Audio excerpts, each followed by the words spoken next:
اچھا آپ نے جو سر پی ٹی آئی کی بات کی ہے تو یہ فرمائے گا کہ آپ کہہ رہے ہیں کہ وہ اتنے مطلب ذہنی طور پر اتنی بالغ جماعت نہیں ہے، لیکن آپ کیا کہیں گے کہ ابھی سلوشن کیا ہے پی ٹی آئی کے پاس؟ دیکھیں بانی چیئرمین جیل میں ہے، پی ٹی آئی کا جو لیڈر ہے جی اس نے اپنے ایشوز کھڑا کیا ہے۔ خان صاحب کی یہ میرا پسندیدہ ہے، یہ میرا پسندیدہ نہیں ہے۔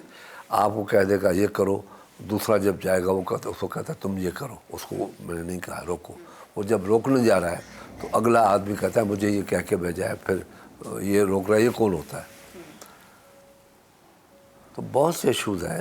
اب جیسے آپ نے سوادی کی بات کی، وہ کہتے ہیں مجھے مینڈیٹ ملا ہے اب پھر بات چیت کہتے ہیں کرنے کا۔ مینڈیٹ نہیں ملا ہے۔ ایک دوسرا تھا، نہیں، خان صاحب نے جیل میں بیٹھ کے کہا کہ مینڈیٹ میں نے دیا ہے اسٹیبلشمنٹ کے ساتھ، تو کبھی بات چیت کے دروازے بند ہی نہیں ہوئے، وہ یہ کہتے ہیں۔ وہ تو یہ کہتا ہے کہ اسٹیبلشمنٹ کے ساتھ سوا میں بات بھی کچھ سے نہیں کروں گا، اور گالی بھی سب سے زیادہ اسٹیبلشمنٹ کو دیتا ہے۔ ہاں نہیں، وہ کہتے ہیں شخصیات کو میں برا کہتا ہوں، ادارے کو میں برا نہیں کہتا ہوں۔ یہ ڈبل سٹینڈرڈ ہے نا، جی شخصیات کے اوپر وہ لبادہ پہنا ہوا ہے ہمارا۔ نہیں، آپ کو لگتا ہے ویسے اسٹیبلشمنٹ چاہتی ہے کہ بات چیت کی جائے؟ خود حکومت اور اسٹیبلشمنٹ کہاں کھڑے ہیں؟ اپوزیشن کو دیکھیں مائنس تو نہیں کر سکتے سسٹم میں سے۔ حکومت ہو یا اسٹیبلشمنٹ ہو، سب یہ چاہتے ہیں کہ پاکستان کا بھلا ہو، بہتر ہو۔ اسٹیبلشمنٹ کے پاس گیا کون؟ اسٹیبلشمنٹ تو باہر کھڑی تھی۔ پہلی مرتبہ پاکستان کے اندر چارٹر آف ڈیموکریسی کے بعد اقتدار بہتر طریقے سے دیا گیا، اقتدار بہتر طریقے سے واپس کیا گیا۔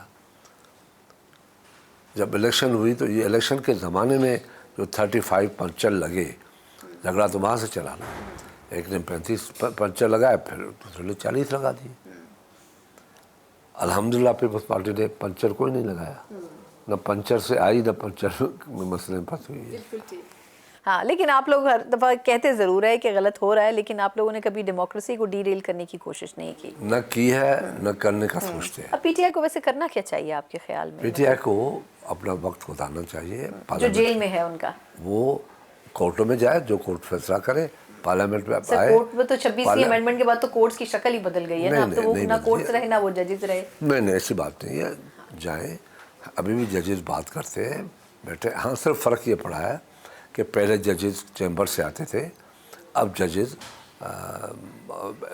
بیٹھ کے ڈسکشن کر کے سلیکٹ کر کے لیے جاتے ہیں، ان کے کیسز کو سلیکٹ کر کے لیے جاتے ہیں، سلیکٹ کر کے لیے جاتے ہیں کہ کس کے کتنے کیسز کیے ہیں کس وکیل نے، اس کا ہسٹری کیا ہے، کیا، پھر اس کو سلیکشن ہوتی ہے۔ ان کی سلیکشن تو ہر جگہ پہ ہوتی ہے، پر مگر بہتر طریقے سے ہوتی ہے، بہتر آدمی لیے جاتے ہیں، مگر پہلے تو چیمبر کے ججز تھے نا۔ یعنی آپ کا مطلب ہے کہ پاکستان تحریک انصاف کو ابھی خاموشی کے ساتھ اپنے آپ کو بیٹھنا چاہیے اور ڈول پارٹیسپیٹ کرنا پروسیس ہے چاہیے اس میں پارلیمنٹ کے فیس کرنا اندر۔ چاہیے، پارلیمنٹ کے۔ سر نہیں وہ تو بیٹھتے ہیں، وہ بیٹھتے پھر نعرے لگا کے چلے جاتے، بات ہونے نہیں دیتے۔